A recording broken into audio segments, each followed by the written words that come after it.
Olá, boa tarde. O TJ Regional está no ar. Acompanhe os destaques desta sexta-feira. Polícia anuncia que 8 pessoas participaram do homicídio de uma adolescente em Tucuruí.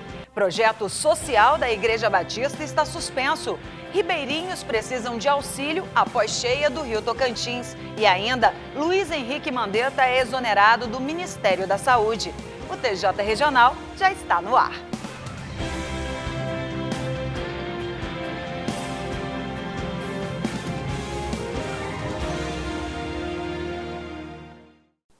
Começamos o TJ de hoje falando sobre mensalidades escolares. Com a pandemia do novo coronavírus, milhares de estudantes estão sem aula presencial. E quem estuda em escolas particulares tem a opção das aulas online. Mas e as mensalidades? Ficam com preço normal ou tem desconto? Entenda agora na reportagem de Karina Pinto. Pagar ou não pagar os boletos das mensalidades escolares em tempo de quarentena?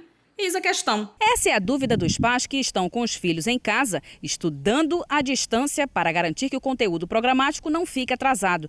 Mas se eles estão em casa, estudando, utilizando a própria internet e a energia do imóvel, eles são obrigados a pagar a mensalidade de forma integral? Segundo essa advogada, sim. É preciso pagar a mensalidade. A gente chama de mensalidade, mas a escola ela é uma anuidade dividida em 12 parcelas, né? Quando a gente faz o nosso contrato, a gente matricula nosso filho, a gente faz um contrato anual e a gente divide esse contrato anual em 12 parcelas, tanto que a gente paga mês de janeiro, mês de julho, mês de dezembro, que são um mês em que o período de aulas estão suspensos, certo? Então, a mensalidade tem que ser paga normalmente. Desde o início do mês de março, os estudantes de todo o país estão liberados das aulas presenciais. Mas tem muita gente que está estudando em casa, graças à internet e o ensino EAD. Se ele tiver essa rotina e seguir essa rotina como ele programou e como nós ajudamos, com toda certeza é possível. Até porque a nossa plataforma hoje, ela já proporciona para o aluno uma rotina prévia. Então, o aluno já tem algo para fazer. Então, não começa do zero, né? Então, nós damos essa organização para ele, nós passamos todo o planejamento e a própria plataforma já proporciona para ele diariamente, ele abre o calendário e já diz, você tem que assistir essas aulas desses assuntos, fazer essas atividades, então dá sequência no estudo, né? Como as aulas foram interrompidas, mas os alunos estão recebendo conteúdo programático, segundo a legislação vigente no país, isso dá às escolas particulares o direito de cobrar a mensalidade. E para ter desconto, os pais precisam negociar. A Secretaria Nacional do Consumidor, a Senacom, que é vinculada ao Ministério da Justiça e Segurança Pública, se posicionou sobre o tema e chegou a emitir uma nota técnica sobre o assunto, orientando os consumidores a evitar o cancelamento, o parcelamento ou até a solicitação de descontos nas mensalidades de instituições particulares que suspenderam as aulas presenciais por conta da pandemia da Covid-19. Segundo o documento, que orienta os PROCONs do Brasil, não há motivo plausível para que o cliente solicite qualquer tipo de ressarcimento nos casos em que a instituição se dispõe a oferecer o serviço por meio de aulas online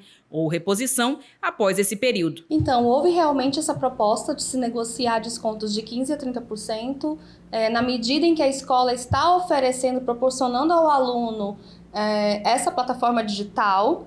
E aí o sindicato, né, que representa essas escolas, também recorreu no sentido de que eles também estão tendo investimentos novos que eles não tinham antes, que são as adaptações que são necessárias dentro de plataformas que nem sempre são gratuitas, para estar oferecendo aos alunos esse suporte necessário no momento de suspensão. Mas eles deixou aberto, algumas escolas estão abertas para fazer essa negociação pessoal com os pais, independente do que foi aprovado na Alepa ou não, até porque ainda está em grau de recurso. Após ouvir depoimentos de suspeitos de participar do homicídio de uma adolescente em Tucuruí no início deste mês de abril, a polícia anuncia que, no total, 8 pessoas estão envolvidas no crime. As investigações revelaram que, na verdade, 8 pessoas participaram desta ação criminosa. Um deles acabou se entregando aqui na 15ª Seccional Urbana de Polícia Civil. O outro foi preso aqui em Tucuruí e o terceiro foi preso no município de Cametá. O delegado Marcos André concedeu uma entrevista exclusiva à nossa equipe de reportagem, dando mais detalhes sobre as prisões. Cada dia, veio um fato novo e, em decorrência das investigações, nós conseguimos saber que tinha uma 8ª pessoa na cena criminosa. Diante disso, eu, a delegada Moema, os investigadores que estão acompanhando o caso, caímos em campo para confrontar depoimentos, para levantar informações, para contactar colaboradores, informantes, e conseguimos chegar no Marcineudo, né, o vulgo Júnior. E, tendo essa informação, conseguimos também um mandado de prisão preventiva dele e foi dado cumprimento, né, ao mandado de prisão preventiva do Marcineudo Trindade, o Júnior, que seria a 8ª pessoa que participou desse crime macabro. Ele teria uma participação muito ativa também durante o crime? Sim, como todos os 8 que lá tiveram participação ativa, né? A gente pode adiantar, basicamente, que todos participaram do tribunal, do julgamento, né? do tribunal do crime, né? Todos tiveram participação na sentença, quando ela foi decretada, que é assim que eles chamam, quando decretaram a menina de morte, todos eles estavam fazendo parte desse julgamento. Então, aí, todos já assumem um dolo, né?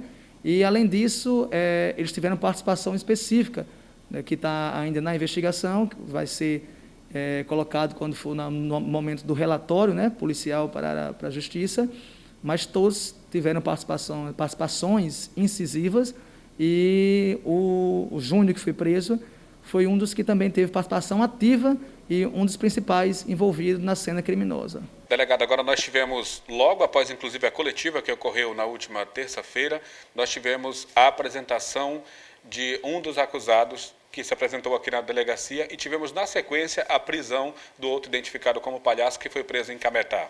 Sim, a Polícia Civil, nesse momento eu queria aproveitar como diretor desta unidade policial para agradecer aos investigadores de polícia dos 2 plantões, do expediente, que ficaram dioturnamente, né, desde o crime até esta data, trabalhando no caso, confrontando informações, levantando o local do crime, conversando com informantes, e que, por causa do trabalho deles, juntamente com o trabalho da delegada Moema, que aqui está, que é a delegada presidente do inquérito policial, eu, como diretor, estava na coordenação desse trabalho, mas ela, que é a delegada responsável pelo inquérito policial, fez um trabalho brilhante, né?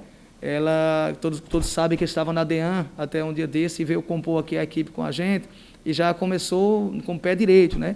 Já começou com um caso desse, conseguindo esclarecer todo o crime, conseguindo identificar e qualificar os 8 participantes, bem como conseguimos prender dos 8, 7. Como o senhor mesmo disse, após a coletiva que foi dada para os sistemas de comunicação na terça-feira passada, um dos participantes ativos da morte e do esquartejamento, o vulgo Barcarena, ao perceber que estava já encurralado pela polícia, a gente já tinha outros endereços dele, já tinha ido na família, então ele resolveu se entregar, né, para a polícia, porque viu que o cerco estava fechado, e logo após acabar a coletiva, ele se entregou aqui na seccional da Polícia Civil, na terça-feira ainda. À tarde, no mesmo dia, o Palhaço tentou fugir da cidade, achando que estaria mais seguro, mas, mais uma vez, graças ao trabalho da Polícia Civil, né, e a colaboração dos parceiros também da Polícia Militar, que sempre está colaborando conosco, passando informações, nós conseguimos identificar e localizar o local onde o Palhaço estaria escondido na cidade de Cametá. E foi feito contato com a polícia local e ele verificou que o cerco também estava se fechando e, dessa forma, ele foi preso na terça-feira à tarde, né, após, no dia da coletiva. De manhã, o Barcarena se entregou, à tarde o Palhaço foi preso. O que falta prender, já tem o cartaz de procura dele, né, já tem mandado de prisão preventiva contra ele, que é o Vitor, né, já foi circulado o cartaz de procurado, e ele é um foragido perigoso, né?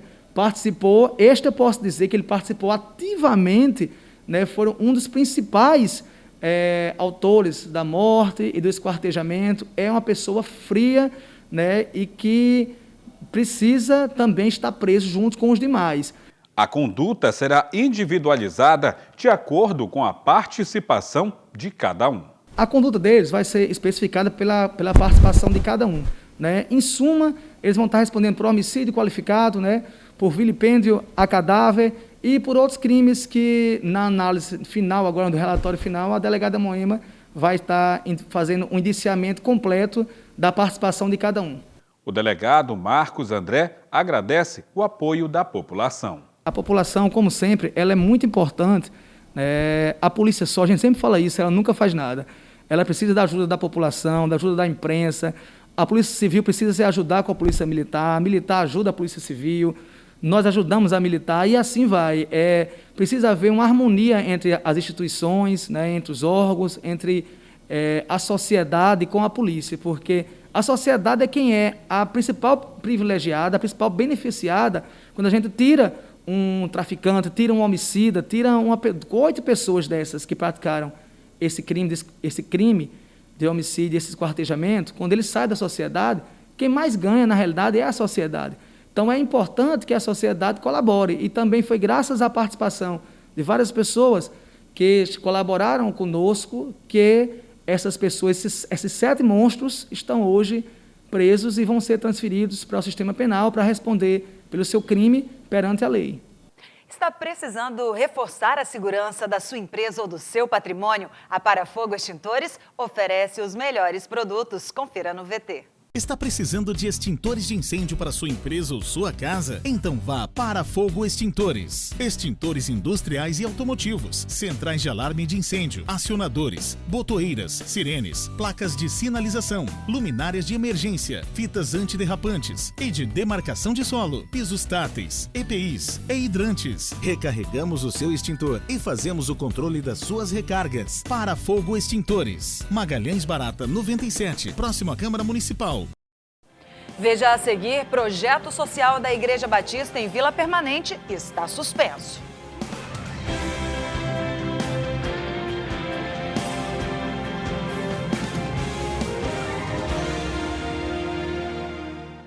Está precisando de extintores de incêndio para sua empresa ou sua casa? Então vá para Fogo Extintores. Extintores industriais e automotivos, centrais de alarme de incêndio, acionadores, botoeiras, sirenes, placas de sinalização, luminárias de emergência, fitas antiderrapantes e de demarcação de solo, pisos táteis, EPIs e hidrantes. Recarregamos o seu extintor e fazemos o controle das suas recargas. Para Fogo Extintores. Magalhães Barata 97, próximo à Câmara Municipal. TJ Regional, edição da tarde. Oferecimento para Fogo Extintores. Travessa Magalhães Barata 97.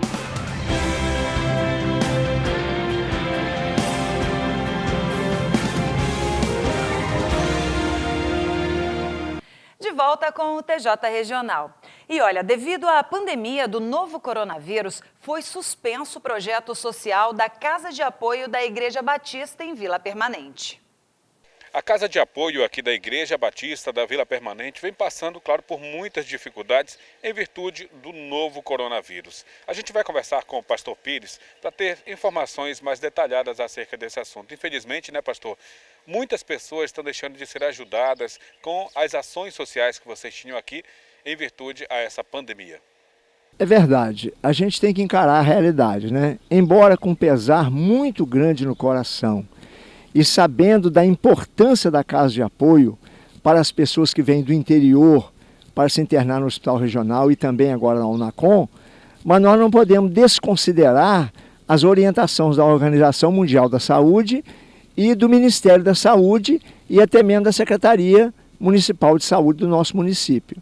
É uma realidade essa pandemia, essa contaminação, e nós estivemos na urgência de fechar esse trabalho social, porque é recebendo pessoas de todos os lugares e as pessoas que trabalham também na Casa de Apoio são pessoas com idade já de risco, por isso com muita tristeza tivemos que fechar.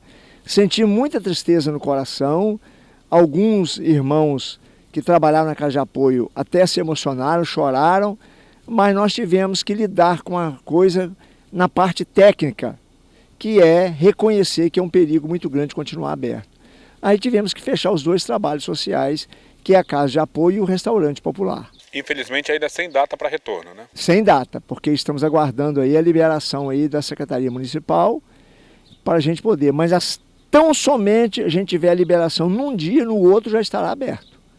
Agora, pastor, quais eram os serviços que eram oferecidos aqui por vocês? Olha, aqui na Casa de Apoio, no Hospital Regional, que serve aqui a toda essa região, As pessoas vinham do interior, internavam aí o seu ente querido, o seu amigo, e não tinha lugar para ficar. Então, se o seu parente ficasse internado aí 5 dias ele ficava pela rua.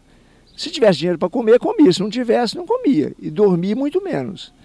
Então, vendo essa situação, enxergando essa realidade, eu reuni com a liderança da Igreja Batista da Vila 10 anos atrás, e nós transformamos este templo aí antigo na casa de apoio. Então a pessoa vem, interna o seu ente querido no hospital regional, e ele vem e fica hospedado aqui o tempo que precisar. Se o seu amigo, o seu parente vem internado, ficar internado uma semana ele pode ficar aqui hospedado, tomando café da manhã, almoço, lanche da tarde, jantar e dormindo. Aqui tem toda a condição de uma hospedagem, como se fosse um hotel. E tudo isso gratuitamente para a pessoa que vem. E eu quero aproveitar e dizer aqui, porque esse trabalho, nós temos aí algumas pessoas extra-igreja que nos ajuda, mas não há nenhuma ajuda de poder público nenhum, nem municipal, nem estadual, nem federal. Não é por falta de projeto, mas nós não temos ajuda de nenhum poder político. É mesmo a igreja e mais alguns que não são membros da igreja que também apoia, mas não tem. E é um trabalho que nós fazemos com muita honra e com muita alegria. Estamos aguardando aí com paciência e, como eu disse, se liberar hoje, amanhã já estará funcionando, se Deus quiser. Em Altamira está uma polêmica quanto a quais estabelecimentos podem funcionar diante do isolamento social. Uma portaria do Ministério da Agricultura permite que estabelecimentos abram mesmo diante do decreto municipal que diz que não. Diante do decreto municipal que determina o fechamento dos estabelecimentos não essenciais em Altamira, uma autorização através de uma portaria do Ministério da Agricultura, Pecuária e Abastecimento permite o funcionamento de outras categorias de serviços. Depois do último decreto, antes da decisão judicial, o Ministério da Agricultura ele publicou a portaria 116, que fala sobre as atividades essenciais na questão de produção, principalmente na produção agrícola e nas demais formas de escoamento da produção. A portaria aponta uma sequência de estabelecimentos essenciais: oficinas mecânicas, lojas de materiais de construção e também estabelecimentos de venda de produtos agropecuários. Nessa portaria, algumas atividades elas foram consideradas como essenciais. Nelas estão previstas, sobretudo, atividades de materiais agrícolas, a venda de insumos agrícolas, que vai acarretar na produção agrícola, né? E materiais de construção. Apesar de não estar previsto no decreto municipal, considerou essa determinação do Poder Executivo Federal e está levando em consideração que essas atividades são essenciais. Por não estar descrito no decreto municipal, esses estabelecimentos vão poder funcionar em horário normal, mas as medidas de prevenção contra o coronavírus devem ser mantidas. Para que esses estabelecimentos permaneçam abertos, a Secretaria de Finanças de Altamira, em conjunto com órgãos de segurança, vem orientando aos proprietários que se encaixam na portaria federal. O uso de máscara e a presença de álcool em gel são obrigatórios para funcionários e clientes. Até que seja revestida a decisão judicial, as atividades comerciais que não se enquadrem como essenciais continuam com a atividade suspensa, podendo funcionar só através de delivery, online, esses tipos de atendimento. Depois do intervalo, ribeirinhos precisam de auxílio após cheia do Rio Tocantins.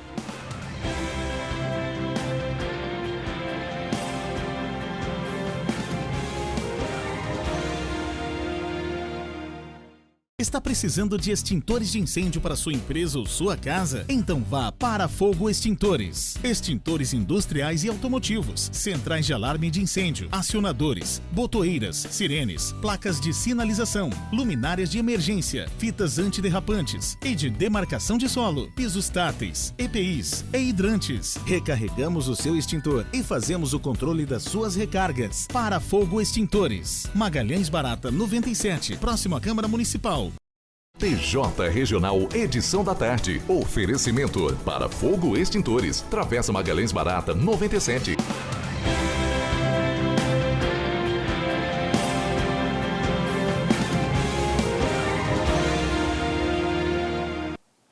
voltamos com o TJ Regional.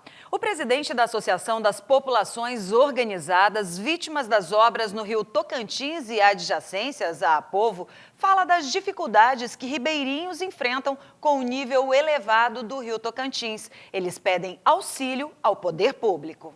Estamos aqui na Povo e vamos conversar com Ademar Ribeiro. Ele vai falar sobre algumas dificuldades de ribeirinhos que estão enfrentando agora nesse período de chuva, nesse período de inverno.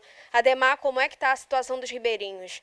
Bom, a situação dos ribeirinhos da nossa região, são associados da Povo, é uma situação drástica.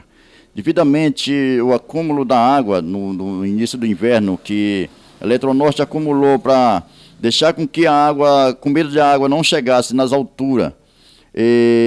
Ela acumulou água e, de repente, com a chuva, eles ficaram com medo e soltaram essa água de uma vez, que terminou prejudicando a lavoura dos ribeirinhos. Então, nós perdemos toda a lavoura que foi plantada no início do ano. Parte dessa população estão sem nada nesse momento, porque morreu tudo que era seus. Inclusive tiveram problema nas suas casas, seus bens material foi perdido, que foi de repente, e isso fez com que a população, em virtude também da questão do Covid-19, que não estão podendo fazer nada, ficaram aí alheio, sem nada. Então nós questionamos aí, fizemos ofício diretamente para a Defesa Civil de Belém, cobrando uma assistência a essa população, porque são população do estado e que também faz parte dessa cidade de Tucuruí e das outras cidades, como Breu Branco e Baião.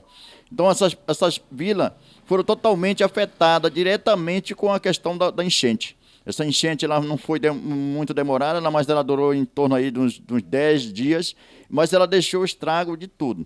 As lavouras, a mandioca, vocês vão ver aí na reportagem a mandioca, as casas, tudo que era do trabalhador foi perdido. E aí nós fizemos ofício pedindo a atenção da Defesa Civil do Estado para ver o que é que elas podem fazer para ajudar a população. Nós olhamos aqui em uma matéria onde o governador ele fala num valor de um salário mínimo para essa população. E aí até hoje nunca procuraram a gente, nunca procuraram esses ribeirinhos que estão aí sem nada, né? Então nós viemos aqui questionar sobre isso.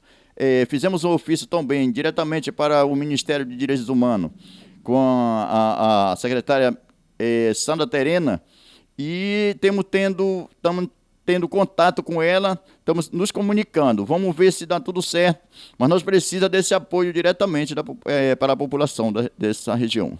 Quais exatamente são as regiões, as localidades aí que estão enfrentando essas dificuldades? Começa da Queiroz Galvão, que são tudo ribeirinho ali, da Três Torres, Queiroz Galvão, Vila da Crioula, Vila do Tauá, Vila Muru, Vila Nazaré dos Patos, Vila Jutaí, Vila Matacurá, Vila Santa Maria do Andirobal, Rua do Fogo, o Joana Pérez, o Marizal, a Nilzinho, a Caputeu, a Perdeneira. Essa população toda foi afetada com as enchentes, né? Nós temos nos ofícios aí, então todos eles vivem de agricultura e vazante.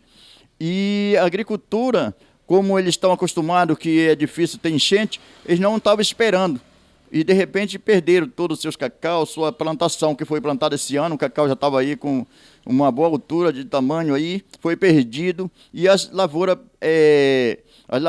brancas, que são lavoura que é de 6 meses, mas perdeu tudo, como o arroz, o milho, a mandioca, essas lavouras tudo perdeu. Então eles estão sem nada, porque o ribeirinho, ele vive de pesca e de lavoura. No período da pesca, no período de defesa, eles não puderam pescar, quando eles plantaram. E agora veio a enchente e perderam tudo. Atualmente estão sem auxílio, no caso? Auxílio, nós precisamos que seja imediatamente visto. Eu creio que a Eletronorte ela é cúmplice diretamente com essas situações, porque é o seguinte, quando ela prende a água, se a água estivesse no percurso natural, ela não daria esse impacto tão grande, ela passaria direto. Mas quando eles prenderam a água, que eles soltaram de uma vez, ela termina vindo inesperadamente e fazendo esses estragos todinho que aconteceu aqui. Então nós cobramos das autoridades, do governo do estado, nós cobramos do governo federal, nós cobramos também do governo municipal.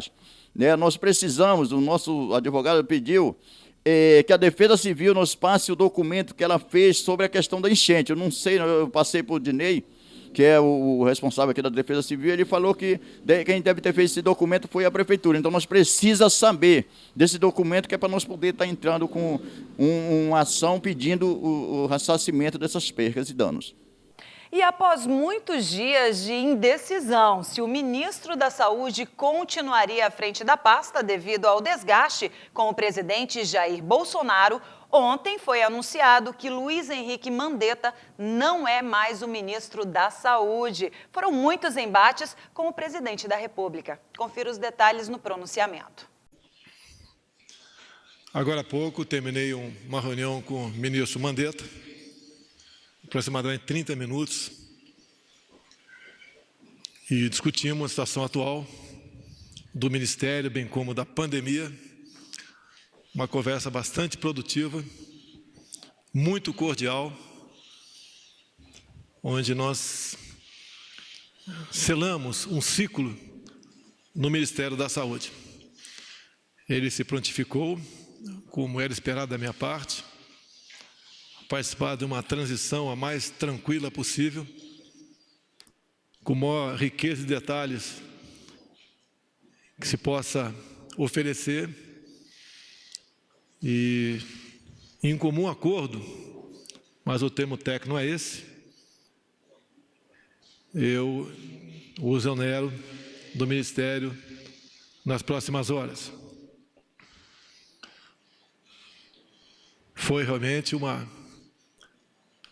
um divórcio consensual, porque acima de mim, como presidente, e dele como ainda ministro, está a saúde do povo brasileiro.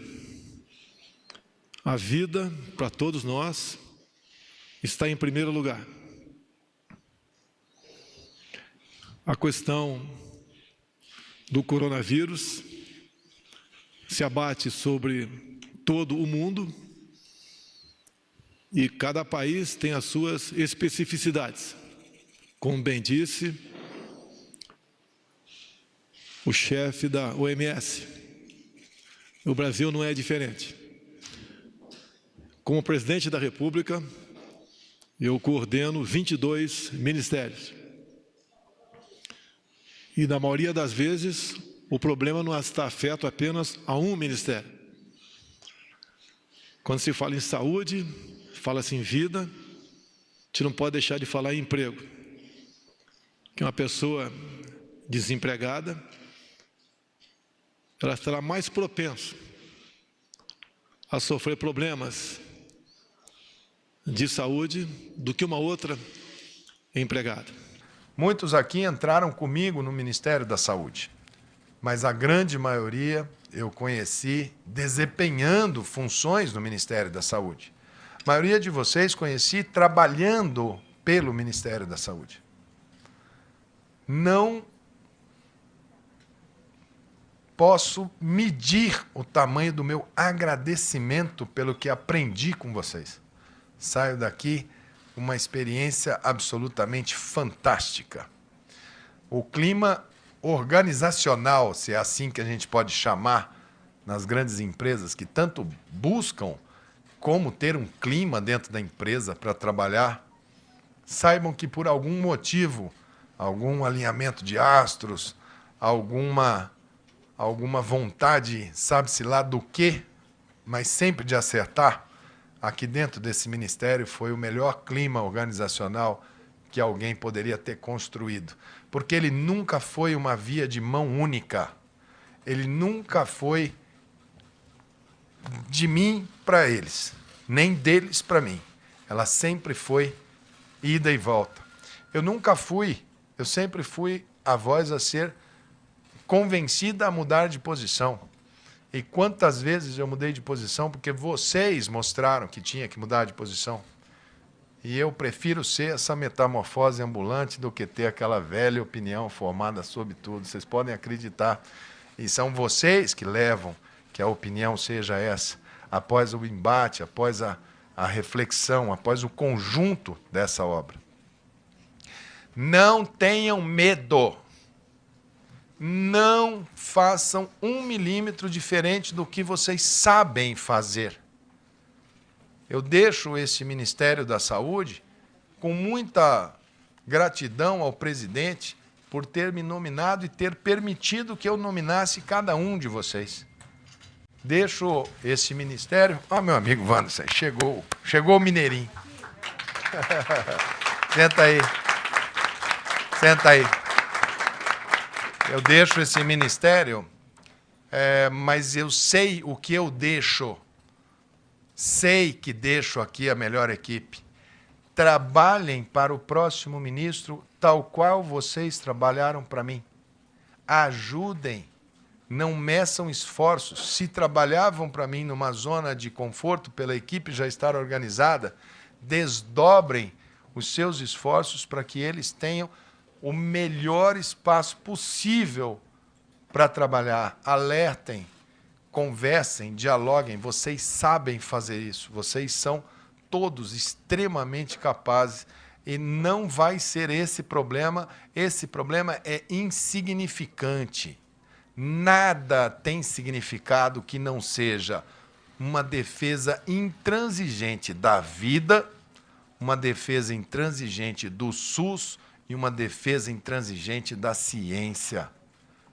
Fiquem nos 3 pilares, que desses pilares vocês conquistarão tudo, porque esses pilares alimentam a verdade. A ciência é a luz, é o iluminismo. É através dela que nós vamos sair. Apostem todas as suas energias através da ciência. Não tenham uma visão única. Não pensem dentro da caixinha. Às vezes isso é uma grande oportunidade, uma equipe que vem e que pensa diferente, e uma visão diferente que pode mudar o pensamento de cada um de vocês. E se vocês estiverem convictos, trabalhem e vão atrás do melhor resultado. A pasta agora é de responsabilidade do oncologista Nelson Tate, que ele tenha sucesso e desempenhe um bom trabalho à frente do Ministério da Saúde. O TJ Regional de hoje fica por aqui. Agradeço a sua companhia, desejo um ótimo e abençoado fim de semana e a gente se encontra na segunda aqui no SBT. Tchau, tchau e até mais.